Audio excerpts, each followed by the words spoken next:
aralin, tuturuan ko muna kayo ng isang uri ng instrumento, no? Okay, ang tawag natin dito ay ukulele.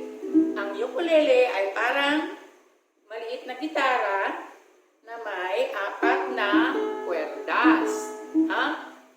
Okay, ang ukulele ay ginagamit pangsaliw sa mga awitin, no? Okay, pero gagamit tayo ng chords. May 3 tayong chords na kalimitang ginagamit. Ito ay yung C,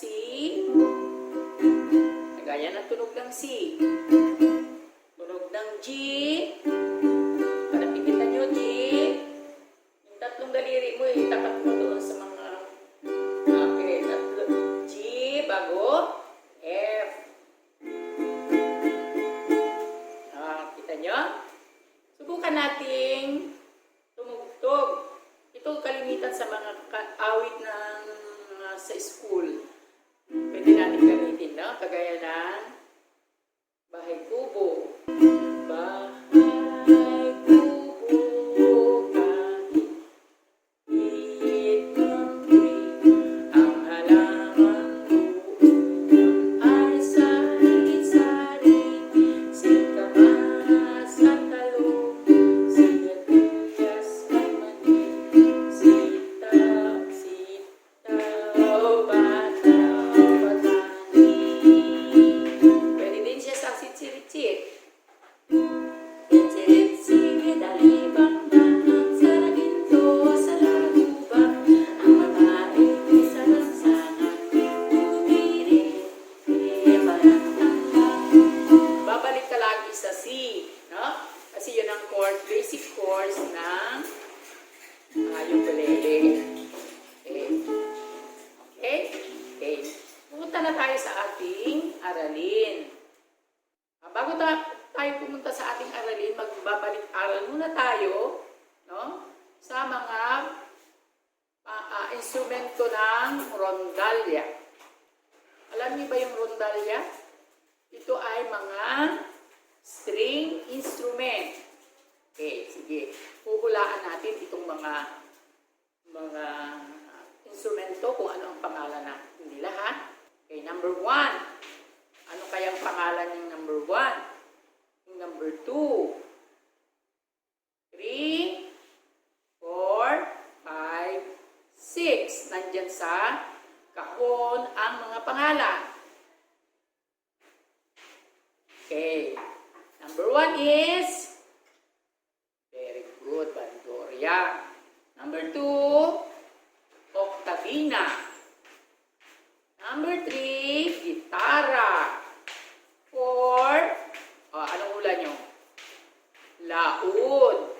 5, piccolo, bandoria. And 6, bajo de onyas. Okay. Yan ang mga instrumento ng rondalya. Kalimitan sa kanila ay maraming string, no? O kwerdas. Okay. Ito na tayo sa ating aralin. Ang ating aralin ay mga katutubong instrumento. Pag sinabi mong katutubong instrumento, yun ay gawa ng ating mga ninuno, no? Na nakuha lang nila sa mga kapaligiran ang mga ginamit nilang mga materyales, no? Ang mga katutubong instrumento ay masasabing nagmula sa kalinangan ng mga tao. Okay, tao ang luminang, no? Mahalaga ang papel ang ginagampanan ng mga instrumento sa bawat kultura, bukod sa naipapahayag nito ang hindi kayang ipahayag ng boses. Ang mga ito ay nakakatulong upang mabuklod ang mga natatanging adhikain o damdamin ng isang komunidad. Malaki rin ang naitutulong ng mga instrumento upang mapaganda ang isang awitin. Okay. Ang mga katutubong instrumento ay na papangkat sa 4, no? Una ay ang aerophone o instrumentong diihip. Ito ay mga instrumentong hinihipan ng hangin upang tumunog. Okay, ang una nating halimbawa dito ay ang diw-diw-as. Diw-diw-as ay isang instrumento na gawa sa 5 hanggang 7 kabit-kabit na kawayan. No? Siguro may mahaba, mapapaliit, no? Para yung tono, kung mahaba, mababa ang tono. Pero pag papaliit na siya, papataas na yung tono. Okay, naintindihan nyo? Yan ay hinihipan ng bibig. Okay, next is ang tambuli. Ang tambuli ay isang katutubong trumpeta na gawa sa sungay ng kalabaw. Oh, ginagamit din ito ng mga ninuno noon na pang bibigay ng hudyak, no? Halimbawa, may i-announce. Papatutugin yung tambuli. Toot! Oh, ibig sabihin, mayroong hudyak, mayroong message yung hari o kaya yung mataas ang katungkulan sa lipunan o doon sa kanilang grupo. Pangatlo ay ang tong-ali. Ang tong-ali ay isang flauta o flute na hinihipan gamit ang ilong. O, hinihipan ng ilong. Ito ay ginagamit ng mga taga-Kalinga. Okay, paano patutunugin ang tong-ali? Gamit ang ilong. Yung hangin na hininga mo, yun ang itutulak, ibibigay mo doon sa tong-ali para tutunog. Okay, next is cordophone o instrumentong di cuerdas. Ito ay mga instrumentong napapatunog sa pamamagitan ng pagkakalabit sa mga cuerdas. Ang kutyapi ay isang instrumentong di cuerdas na may katawan na hugis, bangka, para siyang bangka. Okay. Susunod naman ay ang litgit. Paano kaya ginagamit ang litgit? Itong litgit, meron din siyang bow. Ang gitgit ay isang uri ng violin na tinutugtog sa pamamagitan ng isang bow na gawa sa kawayan. O, take note ha. Gawa ito sa kawayan at buhok ng tao ang string. Okay, buhok ng tao. Siguro matigas ang buhok ng araw, no? Kaya pwedeng gawing string ng litgit. Okay, ang panghuli sa cordophone ay ang ligit. Ang ligit ay instrumentong gawa sa kawayan na may 2 kwerdas. Ito ay ginagamitan din ng bow. Huh? Okay. Next, idiophone. Ito yung pangatlong uri ng instrumento. Katutubong ito. Ito ay mga instrumentong tumutugtog kapag ang buong katawan ng instrumento ay nanginginig ng mabilis o nagbabibrate. Kadalasan, ang mga instrumentong ito ay pinupukpok at kinikiskis. Okay, ang una ay ang gangsa.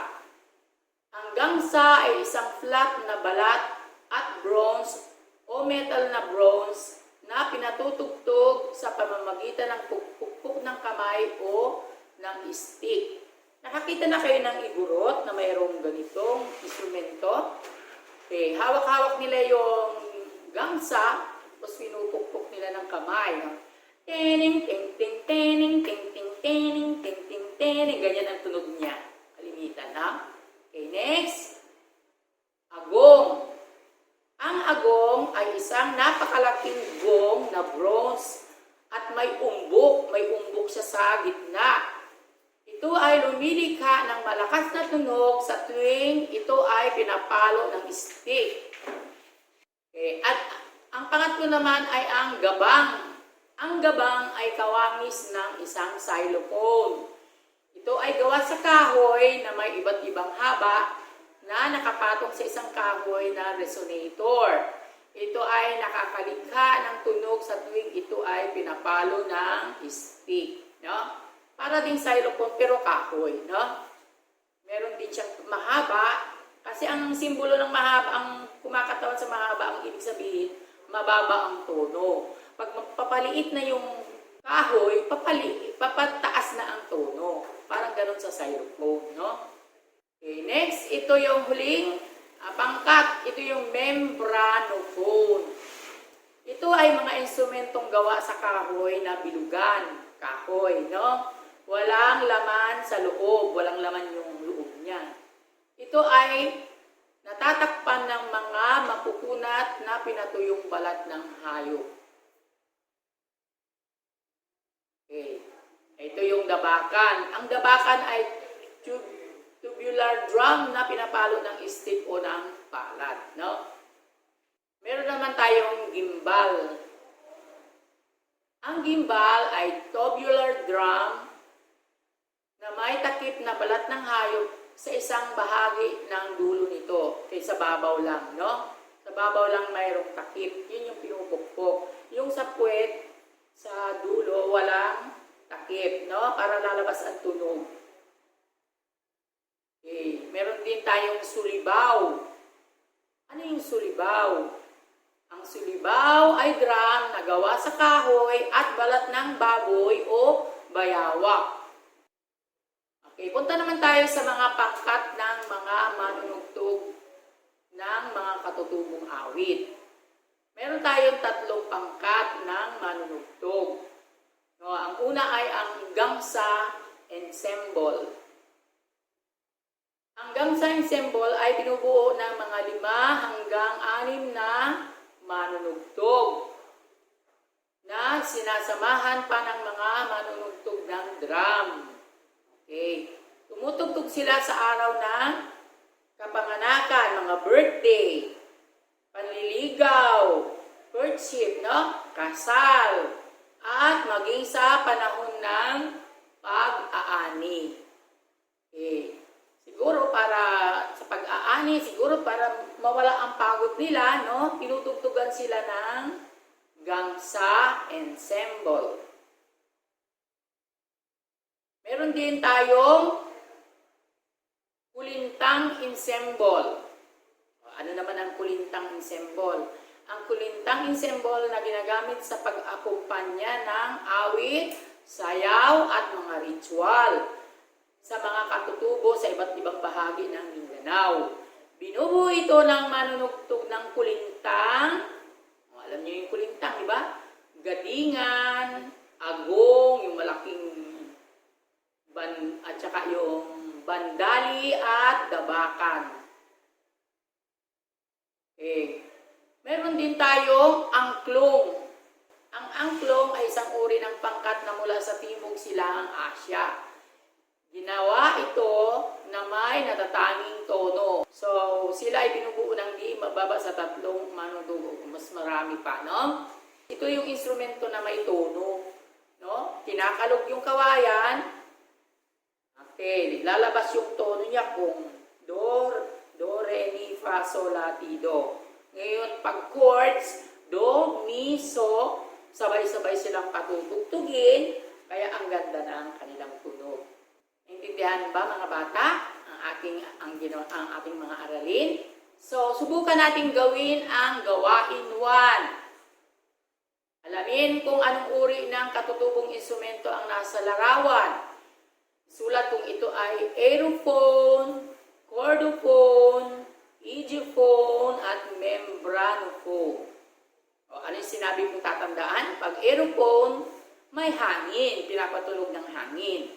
Pag chordophone, may kwerdas. No? Kasi chordophone. Pag ediophone naman, ito yung mga pinupukpok, parang mga percussion instrument, no? Para tutunog. At membranophone, ito yung para mga drums. Mga drums na gawa sa balat ng hayop, ang babaw, no? Balat ng hayop.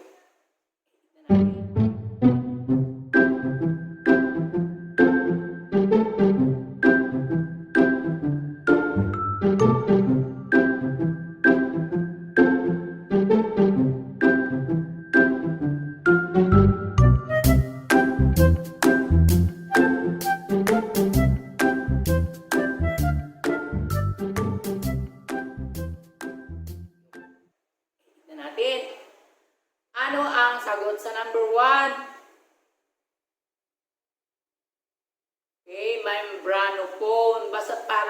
drums, membranophone. Okay, number 3. Ano ang number 3? Chordophone. Bakit chordophone? Kasi may chord o string. Okay, very good. Ano naman number 4? Aerophone. Kasi hinihipan. Yan yung sinasabi ko sa inyong tambuli o sungay ng kalabaw. Ito naman number 5. Anong hula nyo? Egyptophone. Okay, pinupukpok. Para siyang xylophone. Okay, ito naman gawain 2. At ibigay ang sagot ng bawat patlang. Ang mga blank o patlang ay masasabing nagmula sa kalingangan ng tao. Okay, number 2. Okay, sulat niyo yung sagot sa maliit na papel. Ang blank ay isang instrumento na gawa sa 5 hanggang 7 kabit-kabit na kawayan. Ito ay hinihipan din. And 3. Ang blank ay kawangis ng isang xylophone. Pag sinabing kawangis, kahawig. O parang ganun ang itsura. Okay, 4. Ang blank ay tubular drum na may takip na balat ng hayop sa isang bahagi ng dulo nito. Okay, ano daw yung may tubular drum na may takip na balat ng hayop. And last, ang blank ay instrumentong tumutunog kapag ang buong katawan ng instrumento ay nanginginig ng mabilis o nagbabibrate.